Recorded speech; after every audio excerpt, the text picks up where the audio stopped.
चलिए सुनते हैं मुंशी प्रेमचंद की कहानी इज्जत का खून, मेरे यानी भावना के साथ।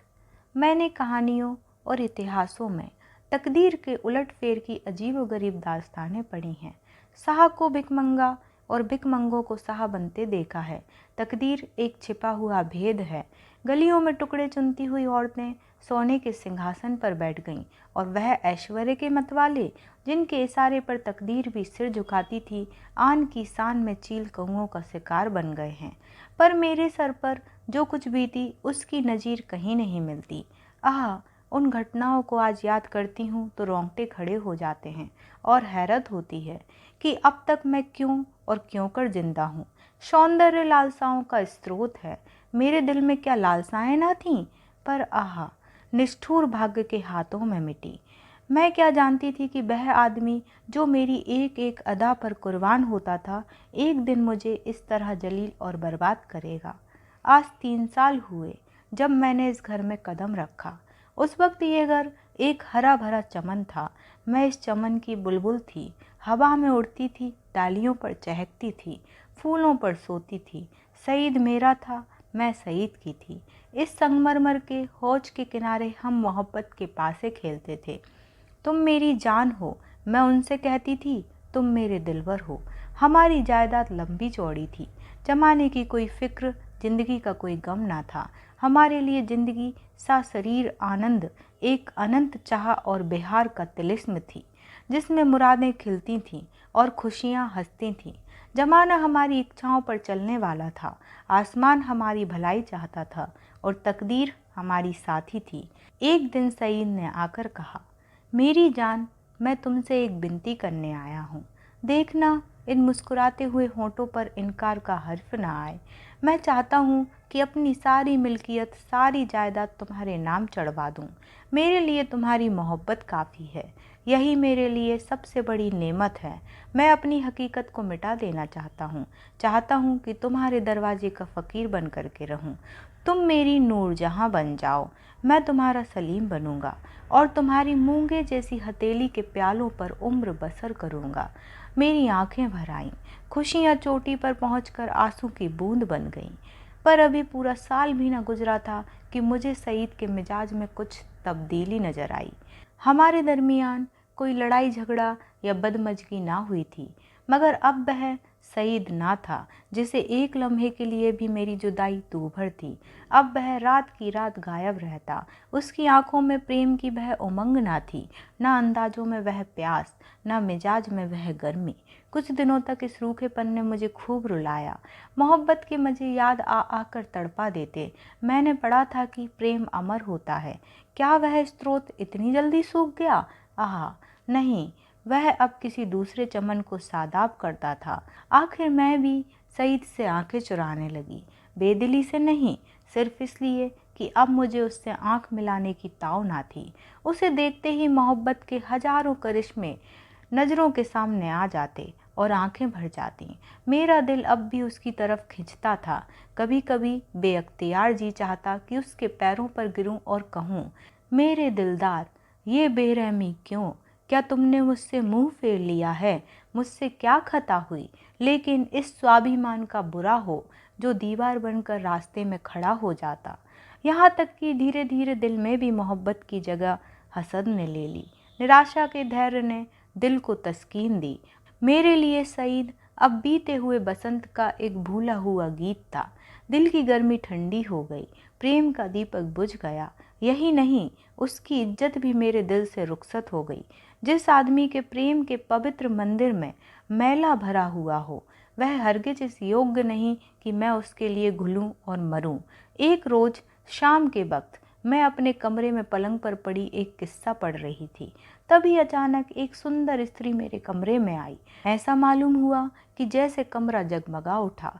रूप की ज्योति ने दरों दीवार को रोशन कर दिया। गोया अभी सफेदी हुई है। उसकी अलंकृत शोभा, उसका खिला हुआ फूल जैसा लुभावना चेहरा, उसकी नशीली मिठास, कैसे तारीफ करूं। मुझ पर एक रौब सा छा गया। मेरा रूप का घमंड धूल में मिल गया। मैं आश्चर्य में थी कि यह कौन रमणी है और यहाँ क्यों कर आई। बेअख्तियार उठी कि उससे मिलूं और पूछूं, कि सईद भी मुस्कुराता हुआ कमरे में आया। मैं समझ गई कि यह रमड़ी उसकी प्रेमिका है। मेरा गर्भ जाग उठा। मैं उठी जरूर, पर शान से गर्दन उठाए हुए आंखों में हुस्न के रौब की जगह घृणा का भाव आ बैठा। मेरी आंखों में अब वह रमड़ी रूप की देवी नहीं, डसने वाली नागिन थी। मैं फिर चारपाई पर बैठ गई और किताब खोलकर सामने रख ली। वह रमड़ी एक क्षण तक खड़ी मेरी तस्वीरों को देखती रही, तब कमरे से निकली। चलते वक्त उसने एक बार मेरी तरफ देखा। उसकी आंखों से अंगारे निकल रहे थे, जिनकी किरणों से हिंस प्रतिशोध की लाली झलक रही थी। मेरे दिल में सवाल पैदा हुआ, सईद इसे यहाँ क्यों लाया? क्या मेरा घमंड तोड़ने के लिए?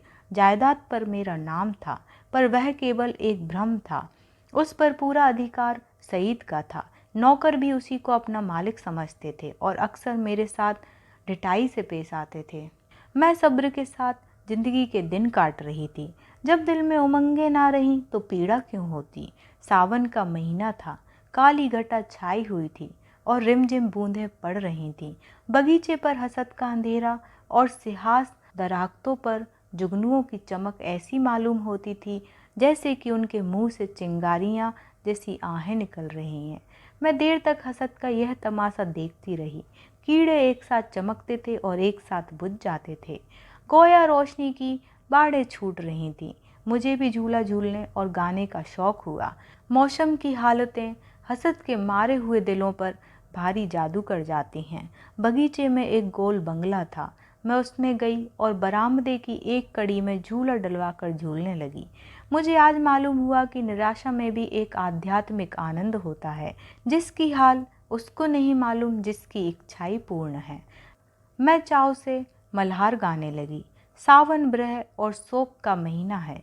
गीत में एक वियोगी हृदय की गाथा की कथा ऐसे दर्द भरे शब्दों में बयान की गई थी कि बरबस आंखों से आंसू टपकने लगे। इतने में बाहर से एक लालटेन की रोशनी नजर आई। सईद दोनों चले आ रहे थे। हसीना ने मेरे पास आकर कहा, आज यहाँ नाच रंग की महफिल सजेगी और शराब के दौर चलेंगे। मैंने घृणा से कहा, मुबारक हो हसीना। 12 मासे और मल्हार की ताने उड़ेंगी, साजिंदे आ रहे हैं। मैं शौक से, हसीना तुम्हारा सीना हसद से चाक हो जाएगा। सईद ने मुझसे कहा, जुबैदा तुम अपने कमरे में चली जाओ, यह इस वक्त आपे में नहीं है। हसीना ने मेरी तरफ लाल लाल आंखों को निकाल कर कहा, मैं तुम्हें अपने पैरों की धूल के बराबर भी नहीं समझती। मुझे फिर जब्त ना रहा। अकड़कर बोली, और मैं क्या समझती हूँ? एक कुतिया दूसरों की उगली हुई हड्डियों को चिचोड़ती फिरती है। अब सईद के भी तेवर बदले। मेरी तरफ भयानक आंखों से देखकर बोले, जुबैदा तुम्हारे सिर पर शैतान तो नहीं सवार है? सईद का यह जुमला मेरे जिगर में चुभ गया। तड़प उठी। जिन होठों से हमेशा मोहब्बत और प्यार की बातें सुनी हो, उन्हीं से ये जहर निकले, और बिल्कुल बेकसूर। क्या मैं ऐसी नाचीज और हकीर हो गई हूँ कि एक बाजारू औरत भी मुझे छेड़कर गालियाँ दे सकती है और मेरा जबान खोलना मना? मेरे दिल में साल भर से जो बुखार हो रहा था वह उछल पड़ा।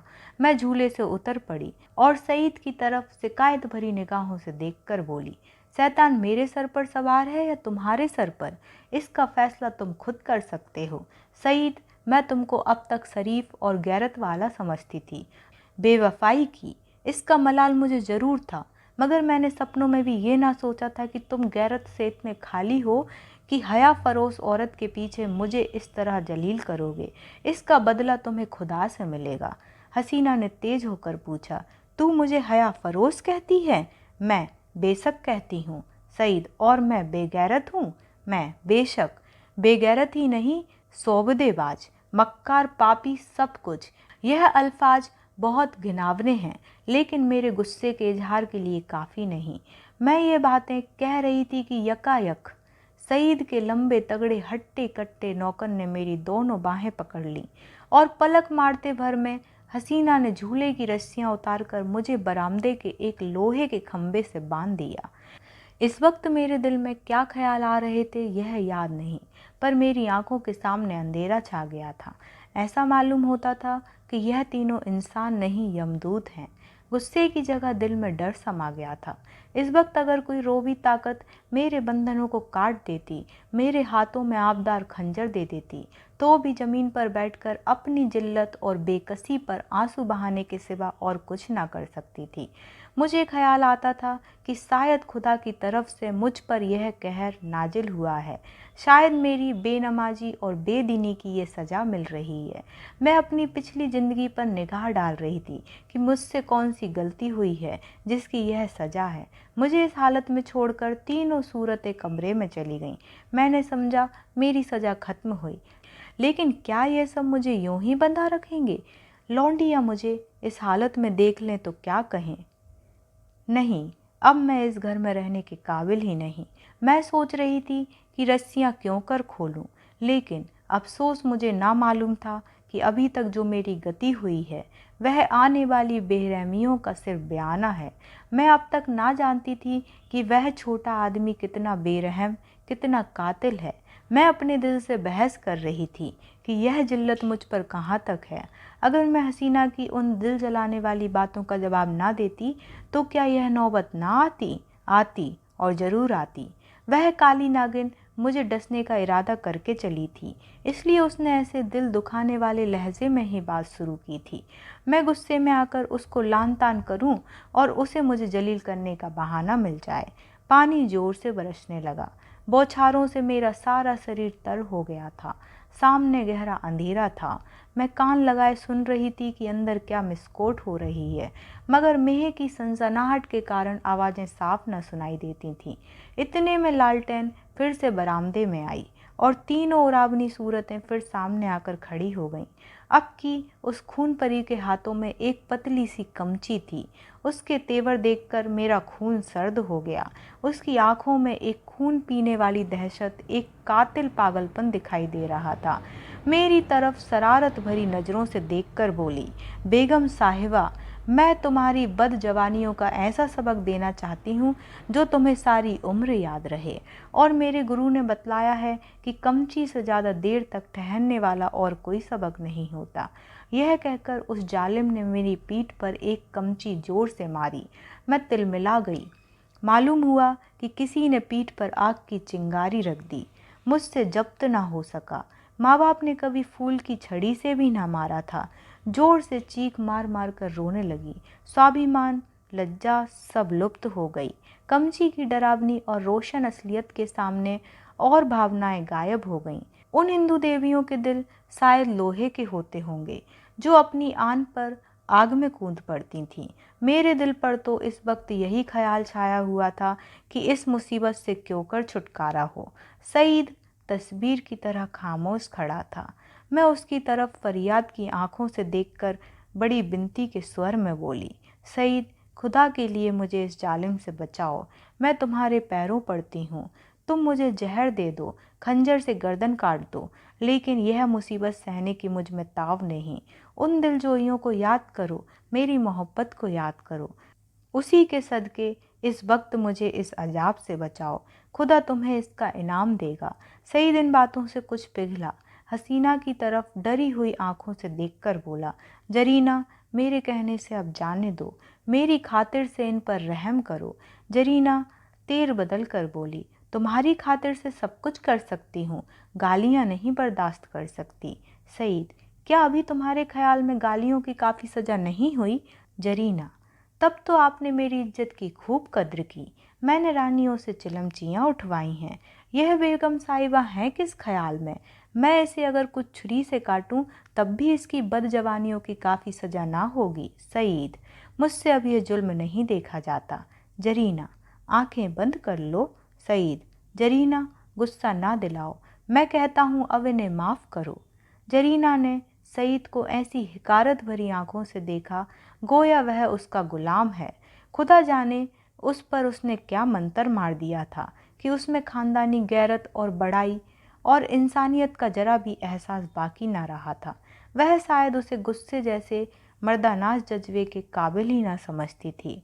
हुलिया पहचानने वाले कितनी गलती करते हैं, क्योंकि दिखाई कुछ पड़ता है, अंदर कुछ होता है। बाहर के ऐसे सुंदर रूप के पर्दे में इतनी बेरहमी, इतनी निष्ठुरता कोई शक नहीं, रूप हुलिया पहचानने की विद्या का दुश्मन है। बोली, अच्छा तो अब आपको मुझ पर गुस्सा आने लगा? क्यों ना हो, आखिर निकाह तो आपने बेगम से ही किया है। मैं तो हया फरोश कुतिया ही ठहरी। सईद, तुम ताने देती हो और मुझसे यह खून नहीं देखा जाता। जरीना, तो यह कमची हाथ में लो और इसे गिनकर 100 लगाओ, गुस्सा उतर जाएगा। इसका यही इलाज है। सईद, फिर वही मजाक? जरीना, नहीं, मैं मजाक नहीं करती। सईद ने कमची लेने को हाथ बढ़ाया, मगर मालूम नहीं जरीना को क्या स्वभाव पैदा हुआ। उसने समझा शायद वह कमची को तोड़कर फेंक देंगे। कमची हटा ली और बोली, अच्छा, मुझसे यह दगा? तो लो, अब मैं ही हाथों की सफाई दिखाती हूँ। यह कहकर उस बेदर्दी ने मुझे बेतहासा कमचियाँ मारना शुरू की। मैं दर्द से ऐंठ ऐंठ कर चीख रही थी। उसके पैरों पड़ती थी, मिन्नतें करती थी, अपने किए पर शर्मिंदा थी, दुआएं देती थी, पीर और पैगंबर का वास्ता देती थी, पर उस कातिल को जरा भी रहम न आता था। सईद काट के पुतले की तरह दर्द और सितम का यह नज़ारा आंखों से देख रहा था और उसको जोश न आता था। शायद मेरा बड़े से बड़ा दुश्मन भी मेरे रोने धोने पर तरस खाता। मेरी पीठ छिलकर लहू लुहान हो गई। जख्म पड़ते थे, हर एक चोट आग के शोले की तरह बदन पर लगती थी। मालूम नहीं उसने मुझे कितने दर्रे लगाए, यहाँ तक कि कमची को मुझ पर रहम आ गया। वह फटकर टूट गई। लकड़ी का कलेजा फट गया, मगर इंसान का दिल ना पिघला। मुझे इस तरह जलील और तबाह करके तीनों खबीस रूहें वहाँ से रुखसत हो गईं। सईद के नौकर ने चलते वक्त मेरी रस्सियाँ खोल दी। मैं कहाँ जाती, उस घर में क्यों कर कदम रखती? मेरा सारा जिस्म नासूर हो रहा था, लेकिन दिल के फफोले उससे कहीं ज़्यादा जानलेवा थे। सारा दिल फफोलों से भर उठा। अच्छी भावनाओं के लिए भी जगह बाकी ना रही थी।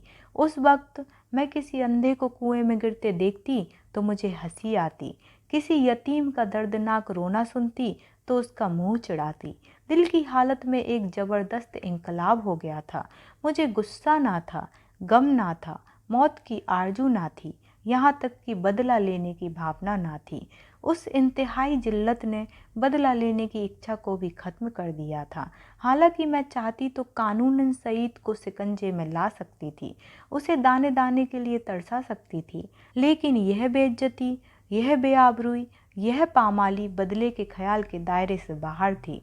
बस सिर्फ एक चेतना बाकी थी, और वह अपमान की चेतना थी। मैं हमेशा के लिए जलील हो गई। क्या यह दाग किसी तरह मिट सकता था? हरगिज नहीं। हाँ, वह छिपाया जा सकता था, और उसकी एक ही सूरत थी कि जिल्लत के काले गड्ढे में गिर पड़ूं, ताकि सारे कपड़ों की स्याही इस स्याह दाग को छिपा दे। क्या इस घर से बियाबान अच्छा नहीं, जिसके पैंदे में एक बड़ा छेद हो गया हो? इस हालत में यही दलील मुझ पर छा गई। मैंने अपनी तबाही को और भी मुकम्मल, अपनी जिल्लत को और भी गहरा, अपने काले चेहरे को और भी काला करने का पक्का इरादा कर लिया। रात भर मैं वहीं पड़ी रही, कभी दर्द से कराहती और कभी इन्हीं ख्यालात में उलझती रही। यह घातक इरादा हर क्षण मजबूत से और भी मजबूत होता जाता था। घर में किसी ने मेरी खबर ना ली। पो फटते ही मैं बगीचे से बाहर निकल आई। मालूम नहीं मेरी लाश शर्म कहाँ गायब हो गई थी। जो शख्स समुंदर में गोते खा चुका हो, उसे ताले तलैयों का क्या डर।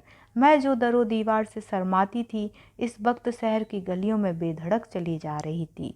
चोर कहाँ? वहीं जहाँ जिल्लत की कद्र है, जहाँ किसी पर कोई हंसने वाला नहीं, जहाँ बदनामी का बाजार सजा हुआ है, जहाँ हया बिकती है और शर्म लुटती है। इसके तीसरे दिन रूप की मंडी के एक अच्छे हिस्से में एक ऊंचे कोठे पर बैठी हुई मैं उस मंडी की सैर कर रही थी। शाम का वक्त था।